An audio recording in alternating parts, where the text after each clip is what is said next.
Assalamualaikum warahmatullahi wabarakatuh.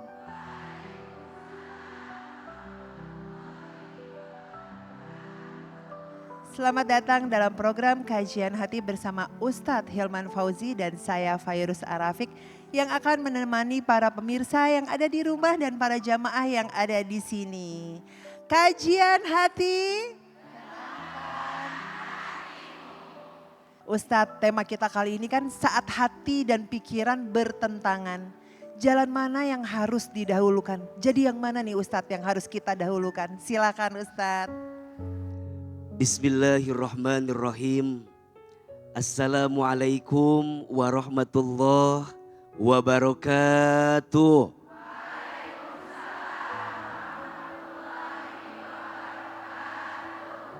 Bunda, perempuan itu diciptakan dari tulang rusuk sebelah kiri dekat ke jantung hati. Tulang rusuk itu bengkok. Kalau terlalu keras menasehatinya bisa jadi patah. Tapi kalau perempuan dibiarkan kelakuannya dan tanpa menghadirkan nasihat terbaik dalam dirinya, maka kadang perempuan sulit menemukan langkah terbaik dalam hidupnya. Perempuan sering menggunakan perasaan dalam memilih langkah dalam hidupnya. Sedangkan laki-laki mungkin lebih banyak mengedepankan pikiran dalam menentukan setiap langkahnya.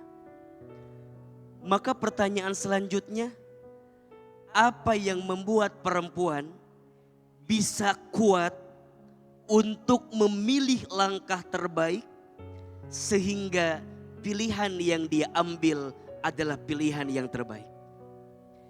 Setidaknya ada dua yang harus dimiliki oleh perempuan. Satu, perempuan harus punya iman. Iman itu kunci. Iman itu fondasi. Perempuan yang punya iman akan bisa melangkah dalam kebaikan dan bisa memilih mana yang terbaik dalam hidupnya. Maka disebutkan dalam Al-Quran, surat Ali Imran ayat 139. A'udzubillahi minasyaitonirrajim. Wala tahinu wala tahzanu wa antumul a'launa in kuntum mu'minin. Jangan sedih, jangan khawatir. Kenapa? Kalian itu adalah orang yang Allah angkat derajatnya in kuntum mu'minin, jika kalian beriman. Maka bunda sayang, pemirsa Trans TV, iman adalah kunci dan fondasi yang harus perempuan miliki untuk bisa menemukan kebaikan. Dan yang kedua, yang harus perempuan miliki adalah ilmu. Perempuan yang berilmu dengan perempuan yang tidak punya ilmu beda dalam melangkah. Perempuan yang berilmu akan tahu mana prioritas. Perempuan yang berilmu akan tahu mana yang bisa mengantarkan kebaikan. Perempuan yang berilmu akan tahu bagaimana caranya tidak menyakiti perasaan. Maka perempuan yang berilmu ketika dia melangkah, hati-hati sekali. Kira-kira aku bahagia, tapi di sana ada yang tersakiti atau tidak. Perempuan yang berilmu akan paham ketika dia menerima, tidak hanya menerima, tapi dia mengerti apakah di sana ada hati yang terluka atau tidak. Maka pada akhirnya silahkan bahagia, tapi jangan menyakiti hati orang lain. Silahkan besar, tapi jangan merendahkan orang lain. So, ketika ada pilihan mana yang harus kita pilih, kedepankan dua hal. Satu, imanmu. Dua, ilmumu. Iman itu jadi kunci, ilmu itu jadi jalan. Kalau perempuan punya iman dan perempuan punya ilmu, maka dipastikan perempuan itu akan Allah jaga dalam kebaikan. Insya. Ada satu doa yang mungkin Bunda dan pemirsa Trans TV boleh diamalkan. Ini doanya agar kita hidup di atas iman dan wafat pun dalam keadaan iman. Mudah-mudahan Allah jaga setiap hati kita. Amin ya Rabbal Alamin. Kajian hati. Ada yang mau nanya lagi? Banyak ya, banyak. Coba boleh Afifah, silahkan. Assalamualaikum warahmatullahi wabarakatuh. Waalaikumsalam warahmatullahi wabarakatuh. Ustadz, perkenalkan saya Afifah. Saya seorang ibu rumah tangga dan guru ngaji di kampung saya di Banjarnegara, Jawa Tengah. Belasan tahun yang lalu saya diberikan rezeki oleh Allah berjodoh dengan seseorang. Saya sempat menjalani pernikahan tidak hanya satu kali Ustadz, tapi 2 kali. Kedua-duanya perjalanan pernikahan saya ini dipoligami. Sempat saya menjadi istri pertama, saya juga pernah sempat menjadi istri kedua dan kedua-duanya gagal Ustadz. Saya dikaruniai 2 orang anak pada saat itu. Dan saya sempat juga ditinggalkan oleh mantan suami saya ketika saya sedang hamil. Sampai anaknya juga sudah besar tidak pernah bertemu dengan bapaknya. Sampai akhirnya saya memutuskan untuk seperti yang tadi Ustadz sampaikan, menata kembali iman dan membenahi ilmu saya. Atas izin Allah, beberapa tahun setelah kejadian itu, saya dilamar oleh guru saya untuk muridnya beliau. Tapi terjadi lagi Ustadz, murid beliau ini bukan laki-laki, tapi perempuan. Saya dijodohkan oleh guru saya dengan seorang perempuan yang sedang mencarikan istri untuk suaminya. Tapi kembali lagi Ustadz, karena saya sedang perjalanan membenahi ilmu saya tidak langsung percaya. Karena sebelumnya saya sudah pernah gagal. Saya pelajari dulu, benar gak nih perempuan ini mau cari istri untuk suaminya. Jangan-jangan suaminya yang ngotot mau nikah lagi, kan gitu. Akhirnya saya cari tahu dulu nih, saya sampaikan sama guru saya mau berkenalan dulu dengan istrinya. Sekitar 1 tahun saya tarik ulur, saya sampaikan kepada beliau, Ibu saya sudah pernah jadi yang pertama, tidak mudah. Saya pernah jadi yang kedua, juga tidak mudah. Kemungkinan buruk pasti akan banyak terjadi. Kalau seandainya setelah menikah dengan saya, suami ibu lebih mencintai saya dan ibu ditinggalkan bagaimana? Atau sebaliknya, suami ibu lebih mencintai ibu lalu meninggalkan saya bagaimana? Beliau sampaikan, saya niatkan semua karena Allah. Saya ikhlas apapun yang terjadi, saya ingin bersama panjenengan, bersama saya, maka bersama dan tidak bersamanya saya dengan suami saya tidak akan merubah mindset saya untuk bersahabat dengan kamu itu saya Ustadz. Akhirnya pada saat itu saya pelajari ternyata memang si ibu ini dengan suami memiliki urgensi besar yang di dalamnya ada tujuan dakwah yang tidak bisa saya sebutkan di sini. Lalu saya sampaikan kepada beliau setelah 1 tahun perkenalan, saya mau menerima dengan persyaratan. Persyaratan yang pertama, saya tidak mau dipertemukan dengan suami jenengan sebelum kita menikah. Karena saya tidak mau nanti pernikahan saya atau penerimaan saya dengan suami ibu atas dasar saya suka dengan suami orang. Persyaratan yang kedua, saya tidak mau digauli terlebih dahulu oleh suami sebelum saya benar-benar mencintai beliau dan beliau mencintai saya. Saya tidak mau dalam ibadah jima itu ada paksaan. Lalu setelah itu saya sampaikan kepada beliau, saya tidak mau dinikahi sirih. Saya mau pernikahan ini sah di mata agama dan sah di mata negara. Alhamdulillah Ustadz, terlaksana. Saya menikah dengan beliau dan saya bertemu dengan suami saya setelah menikah. Saya berkenalan dengan suami saya setelah menikah. ta'aruf dengan suami saya setelah menikah. Bahkan yang nyombelangin saya dengan suami supaya saling kenal dan saling jatuh cinta adalah istri dari suami saya. Alhamdulillah berjalan, sekarang kami sudah menikah berjalan 5 tahun. Saya sudah memiliki 2 orang anak, jadi totalnya kami semua anaknya ada 6. 2 orang anak dari suami dan istri pertamanya, 4 orang anak dari saya. Perjalanannya begitu Masya Allah. Suami saya juga Masya Allah memberikan pembagian yang begitu sangat adil menurut kami. Karena tidak ada adil menurut suami. Karena adil itu menurut rasa cukup dan syukurnya istri-istrinya. Setelah kejadian, kesulitan, kesedihan yang sampai berdarah-darah itu sudah saya lewati. Ujiannya terletak di luar rumah, bukan di dalam rumah. Sanksi sosial terhadap istri kedua. Saya tidak mungkin bisa menjelaskan kepada semua orang satu persatu. Bagaimana proses perjalanan saya menerima pernikahan ini dengan sangat panjang. Dengan banyak pertimbangan, banyak pikiran. Dan saya juga sudah sangat siap bila mana sanksi sosial akan terjadi pada diri saya. Tapi saya punya anak Ustadz. Bahkan semenjak saya menikah ini, beberapa kali anak saya sampai pindah sekolah. Karena hukum sosial. Anak saya sering dikatakan anak seorang. Padahal tidak ada yang rusak di sini. Kami hidup berdampingan. Saya bersama istri pertama hidupnya itu 1 RT di desa kecil. Dan istri pertama suami saya walaupun usianya beliau dengan saya jauh. Saya dengan suami itu usianya jaraknya 16 tahun. Saya dengan istri pertama jaraknya 10 tahun, saya jauh lebih muda. Tapi beliau sangat menghormati saya. Tapi bahkan Ustadz, jamaah-jamaah yang tadinya sering ikut kajian dengan saya, banyak sekali yang meng-cancel jadwal. Gak mau kajiannya diisi oleh ustadzah yang pelakor.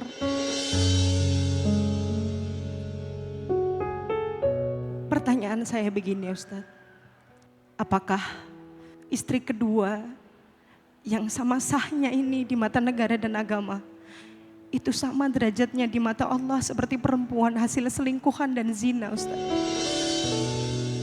Yang kedua, apakah orang-orang yang membuli saya dan anak-anak saya sebagai anak seorang pelakor, guru ngaji yang pelakor, mereka bisa mendapatkan ampunan dari Allah?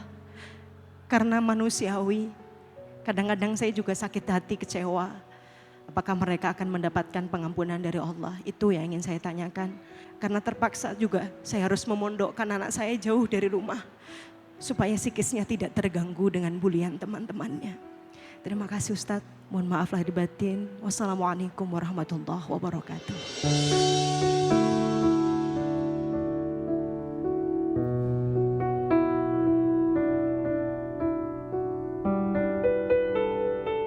Bunda,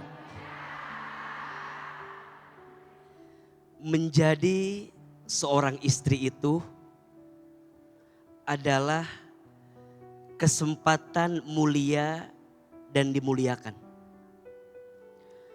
AA sering menyampaikan saat seorang istri menikah, maka dia memiliki ruang dalam ibadah yang lebih banyak, yang lebih besar.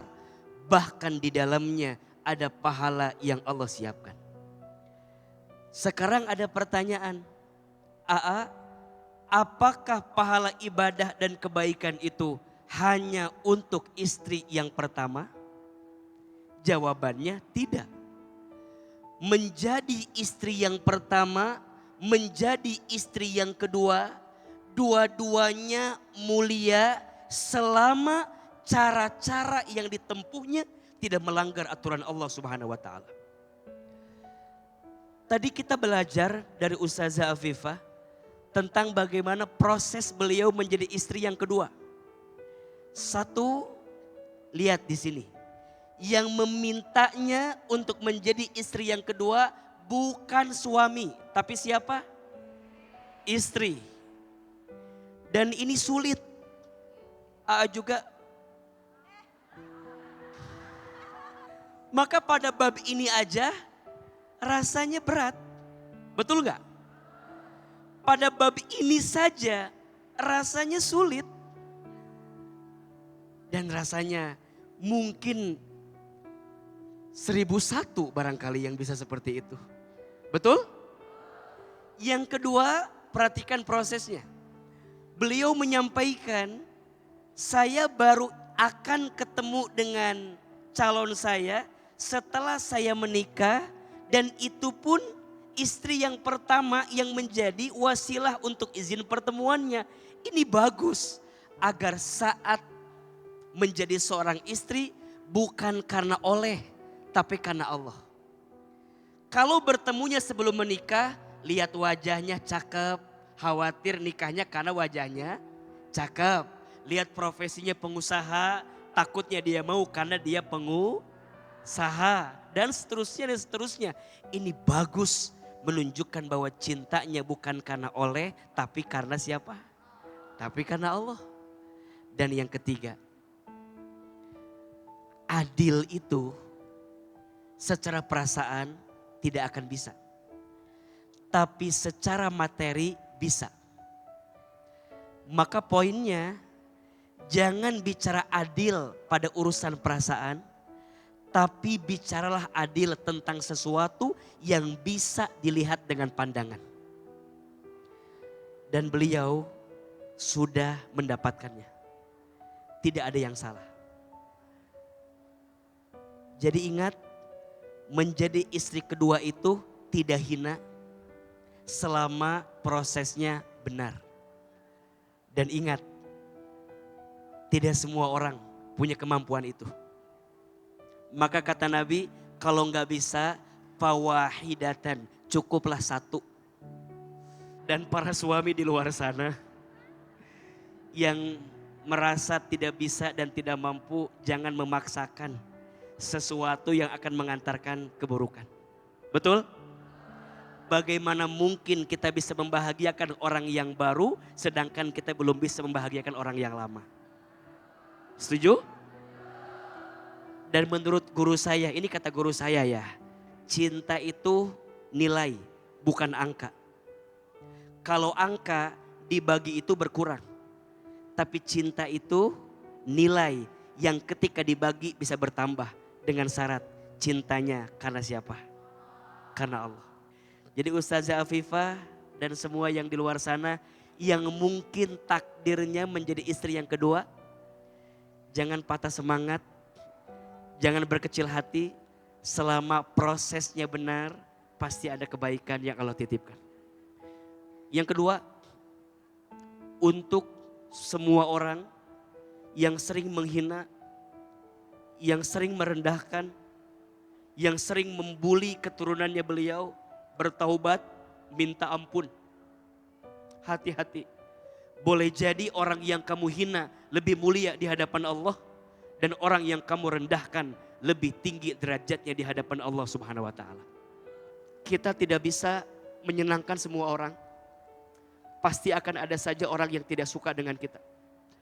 Dan kita juga tidak harus menyenangkan semua orang. Yang harus kita lakukan adalah cukuplah untuk tidak menyakiti setiap orang. Lisan kita hanya satu. Kita tidak bisa membungkam mulut manusia membicarakan kita. Saat kita tidak bisa menjelaskan apapun kepada manusia, cukuplah lantunkan doa kita kepada Allah. Biarlah Allah yang membalas semua keburukannya. Allah tahu isi hatimu. Allah tahu perasaanmu. Allah melihat tetesan air matamu. Hasbunallah wa ni'mal wakil. Ni'mal maula wa ni'man nasir. Serahkan sama Allah. Cukuplah Allah yang menjadi sebaik-baiknya saksi atas setiap apa yang kita hadirkan. Setuju? Berjalanlah, kuatlah.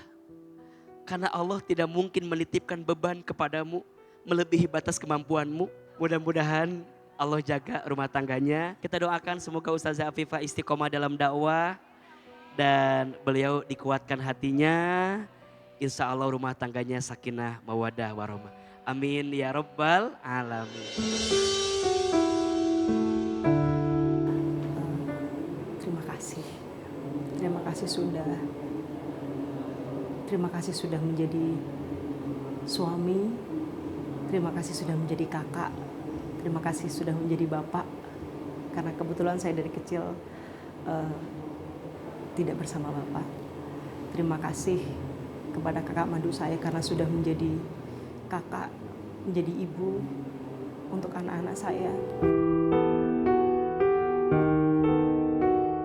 Tapi alhamdulillah ya, di kajian hati ini mungkin cara Allah gitu. Cara Allah untuk memberitahu sama banyak orang tanpa saya harus ngasih tahu satu persatu sama orang bahwa saya menikah itu dengan pertimbangan yang sangat panjang, dengan perjalanan yang sangat panjang. Nggak terus ujuk-ujuk saya mau sama suami orang, enggak gitu.